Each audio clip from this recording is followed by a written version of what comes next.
जय हिंद दोस्तों, मैं उदय भारती एजुकेशन मैजिक के इस यूट्यूब चैनल पर आप सभी का स्वागत करता हूँ। दोस्तों, आज का हमारा जो वीडियो है वो है NCERT।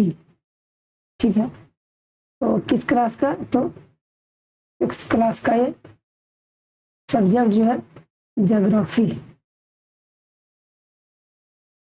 दोस्तों, ये हमारा पहला जो चैप्टर है, तो हमारा ये पहला वीडियो है ज्योग्राफी के लिए, NCERT 6 के लिए।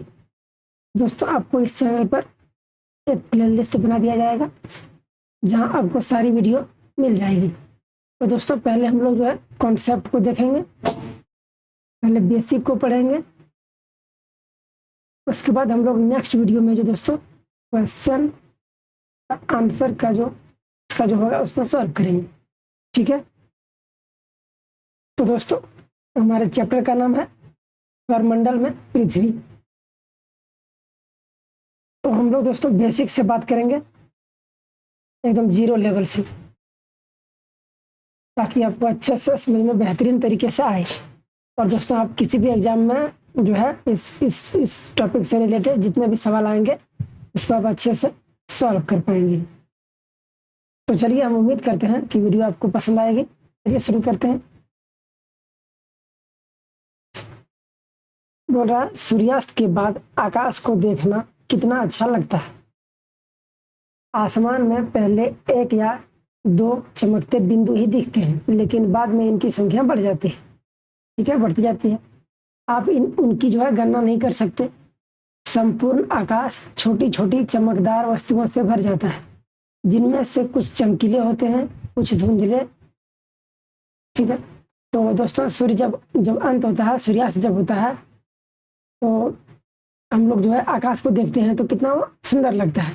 तो पहले 1-2 जो है चमकते हमको बिंदु की तरह दिखते हैं, उसके बाद में इसकी संख्या अचानक जो है बढ़ जाती है, जिसकी आप गणना भी नहीं कर सकते हैं। तो इसमें लिखा हुआ है, ऐसा प्रतीत होता है मानो आकाश में हीरे जड़े हों।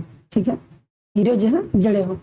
इनमें से कुछ टिमटिमाते प्रतीत होते हैं, लेकिन अगर आप इनको ध्यान से देखेंगे तो आप पाएंगे कि इनमें से कुछ की टिमटिमाहट अन्य से अलग होती है। यह बिना किसी टिमटिमाहट के चंद्रमा के समान चमकते हैं। ठीक है, कुछ जो है वो टिमटिमाते हैं और इनकी जो है टिमटिमाहट अन्य से अलग होती है, और कुछ जो है वो बिना टिमटिमाहट के चंद्रमा के समान चमकीले होते हैं। इन चमकीली वस्तुओं के साथ आप लगभग प्रतिदिन चंद्रमा को भी देखते हैं। ठीक है दोस्तों, हम लोग जो है इन चमकीली वस्तुओं के साथ लगभग प्रतिदिन जो है चंद्रमा को भी देखते हैं। यह अलग अलग समय पर अलग अलग आकार तथा अलग स्थितियों में दिखाई पड़ती है। आप पूर्ण चंद्रमा को लगभग 1 महीने में 1 बार देख सकते हैं। यह पूर्ण चंद्रमा वाली रात या पूर्णिमा होती है। तो इस पॉइंट को आप नोट कीजिएगा कि पूर्ण चंद्र को लगभग 1 महीने में 1 बार देख सकते हैं। यह पूर्ण चंद्रमा वाली रात या पूर्णिमा होती है। ठीक है, 15 दिन के बाद आप इसे नहीं देख सकते। यह नए चंद्रमा की रात्रि या अमावस्या होती है। ठीक है, 15 दिन के बाद आप इसको नहीं देख सकते हैं। यह जो है नए चंद्रमा की रात्रि या अमावस्या होती है। ऐसी रात में अगर आसमान साफ है तो आप आसमान का अवलोकन अच्छी तरह से कर सकते हैं। ठीक है, आगे बढ़ते हैं। बोल रहा है कि क्या आपको इस बात पर आश्चर्य नहीं होता है कि हम दिन के समय चंद्रमा एवं इन सभी छोटी चमकीली वस्तुओं को क्यों नहीं देख पाते? तो बोल रहा है कि आपको यह आश्चर्य नहीं होता है कि दिन के समय में चंद्रमा एवं इन सभी छोटी चमकीली वस्तुओं को हम क्यों नहीं देख पाते हैं? ऐसा इसलिए है क्योंकि सूर्य के अत्यधिक तेज प्रकाश के कारण रात के समय चमकने वाली वस्तुओं को हम दिन में नहीं देख पाते। दोस्तों, सूर्य में जो है इतनी चमकीली रोशनी है, इतना उसका तेज जो प्रकाश है, तो उस कारण से हम लोग चमकने वाली वस्तुओं को दिन में नहीं देख पाते। सूर्य, चंद्रमा तथा वे सभी वस्तुएं जो रात के समय आसमान में चमकती है वो खगोलीय पिंड कहलाती है। इसको भी आप नोट कीजिएगा दोस्तों, बहुत ही वीवीआई पॉइंट है हमारा, बहुत ही महत्वपूर्ण है कि सूर्य, चंद्रमा तथा वे सभी वस्तुएं जो रात के समय आसमान में चमकती है खगोलीय पिंड कहलाती है। आगे बढ़ते हैं। कुछ खगोलीय पिंड बड़े आकार वाले तथा गर्म होते हैं। ये गैसों से बने होते हैं। इनके पास अपनी ऊष्मा तथा प्रकाश होता है, जिसे वे बहुत बड़ी मात्रा में उत्सर्जित करते हैं। इन खगोलीय पिंडों को तारा कहते हैं और सूर्य भी एक तारा है। एक बार फिर से इस पॉइंट को हम देखते हैं दोस्तों। बोल रहा है कि कुछ खगोलीय पिंड बड़े आकार वाले तथा गर्म होते हैं। ठीक है, ये गैसों से बने होते हैं, ये भी ठीक है। इनके पास अपनी ऊष्मा तथा प्रकाश होता है, जिसे वे बहुत बड़ी मात्रा में उत्सर्जित करते हैं। और इन खगोलीय पिंडों को तारा कहते हैं और सूर्य भी एक तारा है। इसको भी आप नोट कीजिएगा दोस्तों, एग्जाम में कभी कभी पूछ लेता है कि सूर्य क्या है।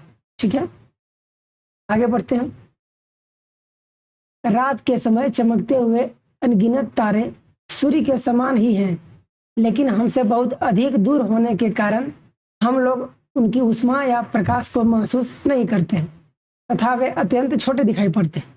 दोस्तों, रात में जो चमकते अनगिनत तारे जो हैं सूर्य के समान ही हैं, लेकिन हमसे बहुत अधिक दूरी होने के कारण और जो है ऊष्मा तथा प्रकाश को महसूस नहीं कर पाते हैं और ये अत्यंत हमको छोटे दिखाई देते हैं।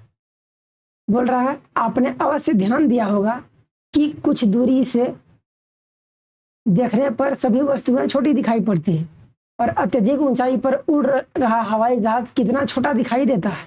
ठीक है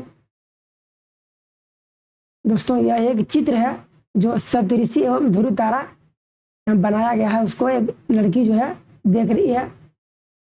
ठीक है, यहाँ जो है कुछ ये ध्रुव तारा है, यहाँ कुछ तारे बने हुए हैं। ठीक है, और ये जो है सांकेतिक तारे, ये जो है यहाँ दिख रहे हैं। ये उत्तर दिशा है, यहाँ पूर्व है और इधर पश्चिम है। ठीक है, ये लड़की चित्र में दिखा रहा है। आगे बढ़ते हैं। रात्रि में आसमान की ओर देखते समय आप तारों के विभिन्न समूहों तथा बनाई गई विविध आकृतियों को देख सकते हैं। ये नक्षत्र मंडल कहलाते हैं। ठीक है, बोल रहा है कि रात्रि में आसमान की ओर देखते समय आप तारों के विभिन्न समूहों द्वारा बनाई गई विविध आकृतियों को देख सकते हैं। ये नक्षत्र मंडल कहलाते हैं। अर्सा मेजर या बिग बियर इसी प्रकार का एक नक्षत्र मंडल है। ठीक है, बहुत आसानी से पहचान में आने वाला नक्षत्र मंडल है। सप्तऋषि यानी सप्त यानी सात और ऋषि मीन संत, तो यह 7 तारों का समूह है जो कि नक्षत्र मंडल अर्सा मेजर का भाग है। ठीक है, बोल रहा चित्र 1.1 यानी ये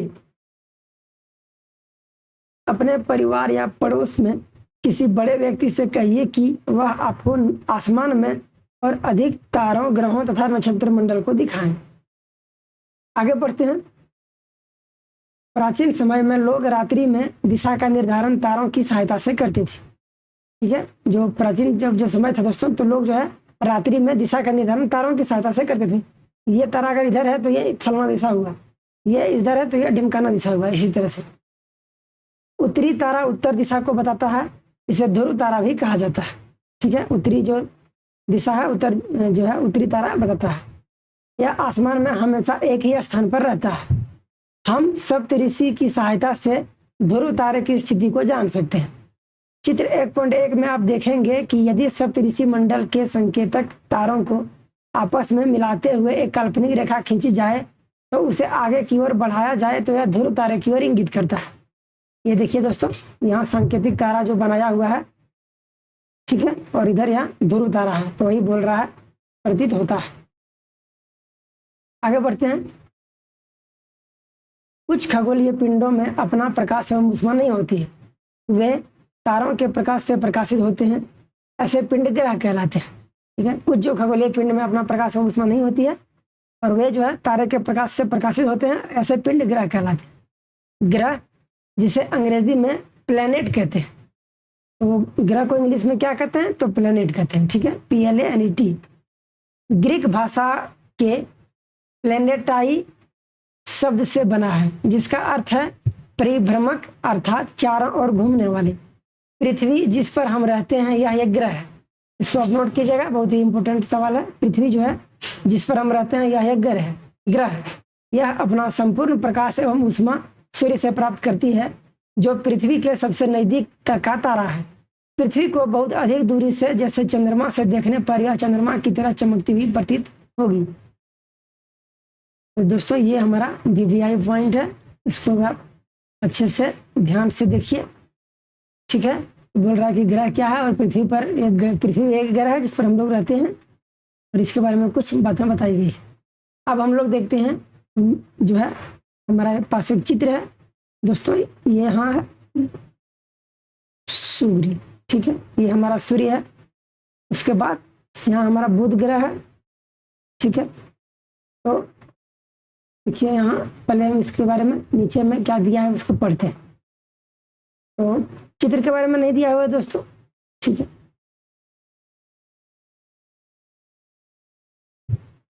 देखिए सूर्य के बाद जो है बुध है, तो इसकी जो मरकरी से कहते हैं ये 58 जो दिया हुआ है, इसका डिस्टेंस दिया हुआ है। उसके बाद बुध हो गया, यहाँ बुध हो गया शुक्र, उसके बाद हो गया पृथ्वी।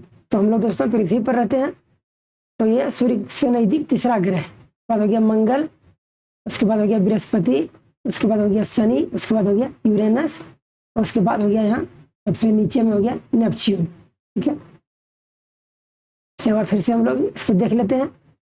यहाँ सूर्य है।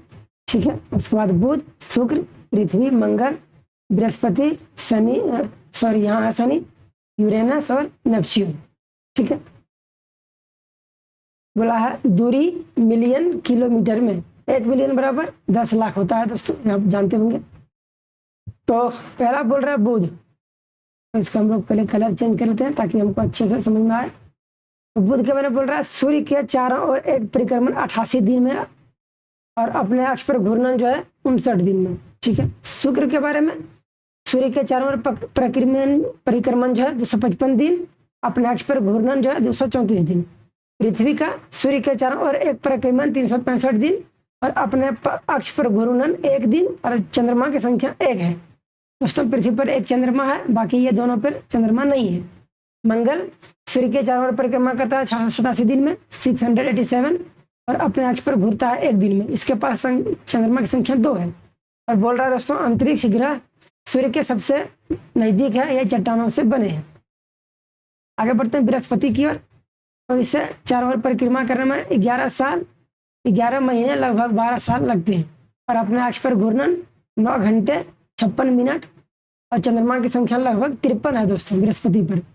शनि में इसको जो है परिक्रमा करने में लगता है चारों ओर 29 साल 5 महीने, और अपने अक्ष पर घूर्णन है 10 घंटे 40 मिनट, और इसके पास शनि के पास चंद्रमा की संख्या लगभग 53 है।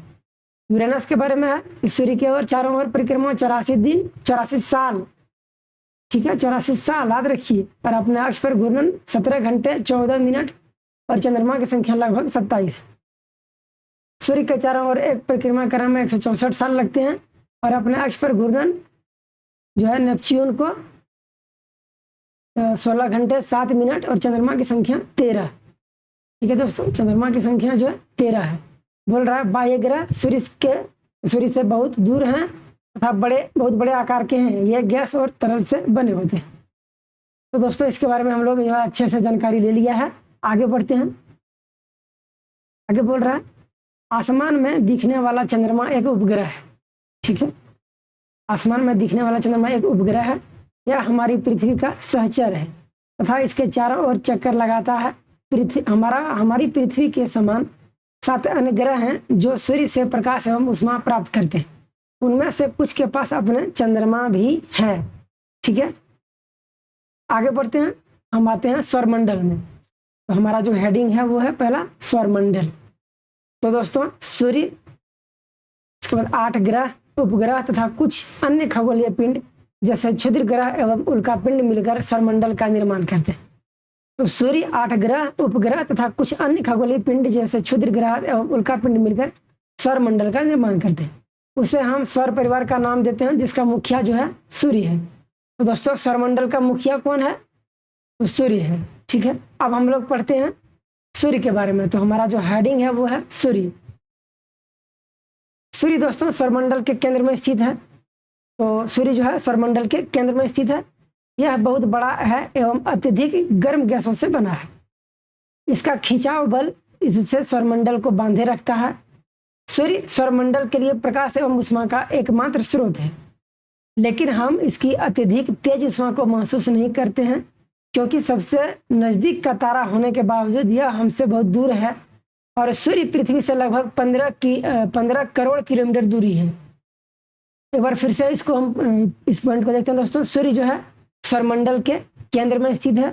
यह बहुत बड़ा है और अत्यधिक गर्म गैसों से बना है। इसका खिंचाव बल इससे सौरमंडल को बांधे रखता है। सूर्य सौरमंडल के लिए प्रकाश एवं ऊष्मा का एकमात्र स्रोत है, लेकिन हम इसकी अत्यधिक तेज ऊष्मा को महसूस नहीं करते, क्योंकि सबसे नज़दीक का तारा होने के बावजूद यह हमसे बहुत दूर है और सूर्य से पृथ्वी की जो दूरी है लगभग 15 करोड़ किलोमीटर है। ठीक है, 15 करोड़ किलोमीटर। आगे बढ़ते हैं ग्रह की ओर।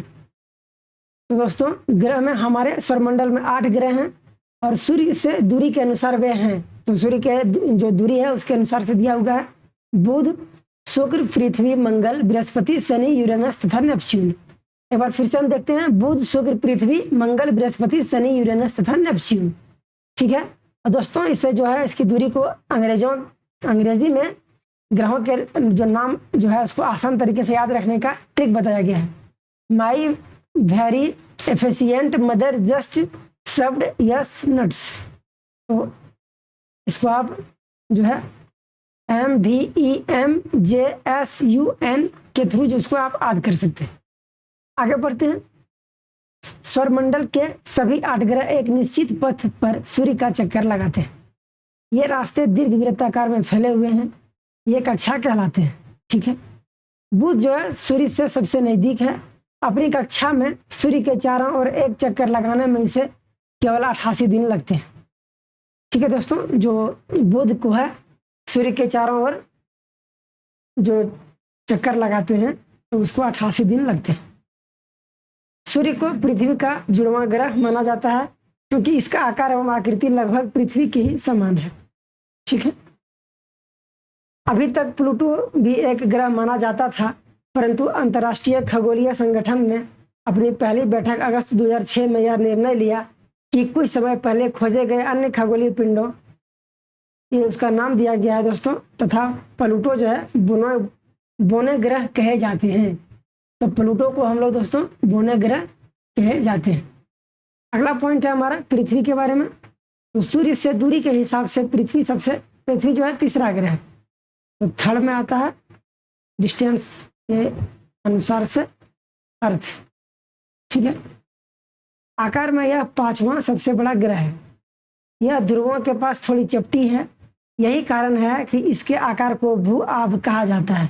भू आब का अर्थ होता है पृथ्वी के समान आकार। तो दोस्तों पृथ्वी जो है दूरी के हिसाब से तीसरा ग्रह है और आकार में यह 5वां सबसे बड़ा ग्रह है। जीवन के लिए अनुकूल परिस्थितियां संभवतः केवल पृथ्वी पर ही पाई जाती है। पृथ्वी न तो अधिक गर्म है न ही अधिक ठंडी। यहाँ पानी एवं वायु उपस्थित है जो हमारे जीवन के लिए आवश्यक है। वायु में जीवन के लिए आवश्यक गैसें जैसे ऑक्सीजन मौजूद है। इन्हीं कारणों से पृथ्वी सौरमंडल का सबसे अद्भुत ग्रह है। अंतरिक्ष से देखने पर पृथ्वी जो है नीले रंग की दिखाई पड़ती है, क्योंकि इसकी 2/3 सतह पानी से ढकी हुई है, इसलिए इसे नीला ग्रह कहा जाता है। दोस्तों अंतरिक्ष से देखने पर पृथ्वी नीले रंग की दिखाई देती है, क्योंकि इसका 2/3 जो भाग है, ठीक है, तो उसमें दोस्तों पानी की जो सतह है उससे ढकी हुई है, इसे इसलिए नीला ग्रह भी कहते हैं। और दोस्तों ये एक चित्र है जो कि अंतरिक्ष से लिया गया चंद्रमा का चित्र है। अब हम लोग पढ़ते हैं चंद्रमा के बारे में। तो हमारी पृथ्वी के पास केवल एक उपग्रह है, चंद्रमा। तो हमारी जो पृथ्वी है उसका केवल एक उपग्रह है, वो है चंद्रमा। इसका व्यास पृथ्वी के व्यास का केवल 1/4 है। यह इतना बड़ा इसलिए प्रतीत होता है क्योंकि यह हमारे ग्रह से अन्य खगोलीय पिंडों की अपेक्षा नजदीक है, इसलिए यह हमें बड़ा प्रतीत होता है। यह हमसे लगभग 3,84,400 किलोमीटर दूर है। अब आप पृथ्वी से सूर्य एवं चंद्रमा की दूरियों की तुलना कर सकते हैं। ठीक है दोस्तों ये रॉकेट का परीक्षण का चित्र है। ये रॉकेट का पृथ्वी पर गिरना इसका चित्र है। और यह उपग्रह का कक्षा में प्रवेश किस तरह करता है, वह है मानव निर्मित उपग्रह। ठीक है, तो ये हमारे पास एक चित्र है, इसको हम लोग जो है आप लोग देखिए अच्छे से। अब हम लोग बढ़ते हैं आगे। ठीक है, हम आशा करते हैं कि आपको वीडियो जो है अच्छे से समझ में आ रही दोस्तों। तो आप सभी वीडियो को लाइक कीजिएगा, चैनल को सब्सक्राइब कर लीजिएगा। आप सभी का बहुत बहुत आभार। आगे बढ़ते हैं। चंद्रमा पृथ्वी का एक चक्कर लगभग 27 दिनों में पूरा करता है। लगभग इतने ही समय में यह अपने अक्ष पर एक चक्कर भी पूरा करता है। इसके परिणाम स्वरूप पृथ्वी से हमें चंद्रमा का केवल एक ही भाग दिखाई पड़ता है। फिर से एक बार पढ़ते हैं। पृथ्वी जो है चंद्रमा का एक आकार लगभग 27 दिन में पूरा करता है और लगभग इतने ही समय में यह अपने अक्ष पर एक चक्कर भी पूरा करता है। इसके परिणाम स्वरूप पृथ्वी से हमें चंद्रमा का केवल एक ही भाग दिखाई पड़ता है। ठीक है। चंद्रमा की परिस्थितियां जीवन के लिए अनुकूल नहीं है। इसकी सतह पर पर्वत, मैदान एवं गड्ढे हैं जो चंद्रमा की सतह पर छाया बनाते हैं और पूर्णिमा के दिन चंद्रमा पर इनकी छाया को देखा जा सकता है। अब हम लोग देखते हैं क्षुद्र ग्रह। तो हमारा अगला जो पॉइंट है वो है क्षुद्र ग्रह। दोस्तों, तारों, ग्रहों एवं उपग्रहों के अतिरिक्त असंख्य छोटे पिंड भी सूर्य के चारों ओर चक्कर लगाते हैं। इन पिंडों को क्षुद्र ग्रह कहते हैं। तो तारों, ग्रहों एवं उपग्रहों के अतिरिक्त जो है उसके अलावे असंख्य जो अनगिनत जो छोटे पिंड भी सूर्य के चारों ओर चक्कर लगाते हैं। इन पिंडों को क्षुद्र ग्रह कहते हैं। ये मंगल एवं बृहस्पति की कक्षाओं के बीच पाए जाते हैं। वैज्ञानिकों के अनुसार क्षुद्र ग्रह कई भाग होते हैं जो कि बहुत वर्ष पहले विस्फोट के बाद ग्रहों से टूटकर अलग हो गए। ठीक है। आगे बढ़ते हैं। हमारा अगला पॉइंट है उल्कापिंड। तो सूर्य के चारों ओर चक्कर लगाने वाले पत्थरों के छोटे छोटे टुकड़ों को उल्कापिंड कहा जाता है। तो उल्कापिंड किसे कहते हैं? सूर्य के चारों ओर चक्कर लगाने वाले पत्थरों के छोटे छोटे टुकड़ों को उल्कापिंड कहते हैं। कभी कभी ये उल्कापिंड पृथ्वी के इतने नजदीक आ जाते हैं कि इनकी प्रवृत्ति जो है पृथ्वी पर गिरने की होती है। इस प्रक्रिया के दौरान वायु के साथ घर्षण होने के कारण ये गर्म होकर जल जाते हैं। फलस्वरूप चमकदार प्रकाश उत्पन्न होता है। कभी कभी कोई उल्का पूरी तरह जले बिना पृथ्वी पर गिरती है जिससे धरातल पर गड्ढे बन जाते हैं। तो ये है उल्कापिंड की कुछ जानकारी। अब हम लोग आगे बढ़ते हैं। दोस्तों, हम आपसे उम्मीद करते हैं कि आपको दोस्तों वीडियो पसंद आ रही होगी। तो दोस्तों वीडियो को लाइक कीजिएगा, चैनल को सब्सक्राइब कर लीजिएगा, क्योंकि इस चैनल पर आपको एजुकेशन से रिलेटेड क्वेश्चन जो है डेली प्रोवाइड करने की हम कोशिश करते हैं। आगे बढ़ते हैं। दोस्तों, पहले आप देखिए कि यह चित्र 1.6 है जिसे हम आकाश गंगा, ये हमारा है आकाश गंगा। अब इसको हम लोग देखते हैं। क्या आपने तारों वाले खुले आसमान में एक ओर से दूसरी ओर एक तक फैली चौड़ी समुद्र पट्टी की तरह एक चमकदार रास्ते को देखा है? यह लाखों तारों का समूह है। यह पट्टी आकाश गंगा यानी मिल्की वे है। तो आकाश गंगा को इंग्लिश में मिल्की वे कहा जाता है। हमारा सौरमंडल इस आकाश गंगा का एक भाग है। प्राचीन भारत में इसकी कल्पना आकाश में प्रकाश की एक बहती नदी से की गई थी। इस प्रकार इसका नाम आकाश गंगा पड़ा था। आकाश गंगा करोड़ों तारों, बादलों तथा गैसों की एक प्रणाली है। इस प्रकार लाखों आकाश गंगाएं मिलकर ब्रह्मांड का निर्माण करती है। ब्रह्मांड की विशालता की कल्पना करना अत्यधिक कठिन है। वैज्ञानिक अभी भी इसके बारे में अधिक से अधिक जानकारी एकत्र करने में जुटे हैं। इसके आकार के संबंध में हमें कोई जानकारी नहीं है, लेकिन फिर भी हम जानते हैं कि हम सभी इस ब्रह्मांड का हिस्सा हैं। दोस्तों, हमारा जो है कंटेंट वो होता है खत्म। ठीक है दोस्तों, कंटेंट हमारा जो है चैप्टर जो है वो हमारा कंप्लीट हो जाता है। तो चैप्टर कंप्लीट। चलिए दोस्तों, एक बार शॉर्ट रिवीजन हम लोग कर लेते हैं कि हम लोगों ने क्या क्या देखा। सबसे पहले देखो दोस्तों, हमने देखा जो है आसमान के बारे में देखा कि तारे किस तरह टिमटिमाते हैं। उसके बाद हम लोगों ने पूर्णिमा के बारे में जाना, अमावस्या के बारे में जाना, खगोलीय पिंड क्या है उसके बारे में जाना, तारा किसे कहते हैं उसके बारे में जाना। एक चित्रीय माध्यम से हम लोग सांकेतिक तारे को देखते हुए ध्रुव तारा के बारे में देखें, नक्षत्र मंडल पढ़े। ठीक है। उसके बाद ध्रुव तारा किसे कहते हैं उसके बारे में जाने, ग्रह क्या होता है उसके बारे में जाने। इस तरह से हम लोग जो है पढ़ते पढ़ते फिर आगे आए। उसके बाद शुक्र से जो नज़दीक में बुध है, शुक्र है, पृथ्वी ग्रह, हमारे जो जितने भी 8 ग्रह हैं उसके बारे में जाने, नेपच्यून के बारे में भी पढ़े। उसके बाद कुछ इम्पोर्टेंट जो है BBI जो है पॉइंट यहाँ भी हमारा मिल गया। ये सभी एग्जाम में कभी कभी आते हैं दोस्तों। उसके बाद हम लोग सौरमंडल के बारे में जाने, सौरमंडल में क्या क्या है, किसे जो है। उसके बाद जो है सूर्य जो है सौरमंडल का सौरमंडल का मुखिया माना जाता है। उसके बाद सूर्य के बारे में हम लोग पढ़े, तारे के ग्रह के बारे में पढ़े, ग्रहों के नाम जाने, कक्षा क्या है उसके बारे में जाने, कौन कितने दिन में अपना कक्ष को पूरा करता है उसके बारे में जाने, प्लूटो को कब जो है बोने ग्रह कहा गया उसके बारे में जाने, पृथ्वी के बारे में पढ़े जहाँ हम लोग रहते हैं दोस्तों। तो पृथ्वी को भूभाग भी कहा जाता है। इसकी जो परिस्थिति है ना तो ज़्यादा गर्म है ना ठंडा है, इसके बारे में पढ़े। यहाँ जो है ऑक्सीजन जो है अच्छे मात्रा में मौजूद है। इसके बाद चंद्रमा के बारे में देखें, उस चित्र के बारे माध्यम में देखें रॉकेट का प्रक्षेपण है, प्रक्षेपण, रॉकेट का पृथ्वी पर गिरना और उपग्रह का कक्षा में प्रवेश। चंद्रमा के बारे में देखें, चंद्रमा किस तरह पूरा करता है। क्षुद्र ग्रह के बारे में जाने, उल्का पिंड के बारे में पढ़े दोस्तों। उसके बाद आकाशगंगा को होते हुए ब्रह्मांड का निर्माण के बारे में हम लोग पढ़ के इस चैप्टर को दोस्तों हम लोगों ने इसका जो बेसिक है वो कंप्लीट कर लिया हुआ है। तो दोस्तों थैंक यू सो मच, आप हमारे वीडियो में बने रहे। तो मैं जो है उदय भारती आप सभी का बहुत बहुत धन्यवाद करता हूँ। दोस्तों हमारे चैनल का जो हैंडल है वो है JCERT8। दोस्तों हमारे चैनल का नाम है एजुकेशन मैजिक, जैसा कि आप सब जानते हैं, क्योंकि आप इस चैनल पर वीडियो देख रहे हैं इसका मतलब आप हमारे चैनल पर विजिट कर चुके हैं। दोस्तों इस चैनल पर हम आपको जो है JCERT और NCERT, ठीक है, यानी झारखंड बोर्ड और NCERT के ऑल क्लासेस, ऑल जो है क्लासेस, ऑल सब्जेक्ट के वीडियो जो है हम आप लोग को इस चैनल पर प्रोवाइड कराएंगे। और हम आशा करेंगे कि आपको बेहतरीन तरीके से आपकी तैयारी में कोई परेशानी ना हो। आप लोग NCERT को अच्छे से बेहतरीन तरीके से पढ़िए।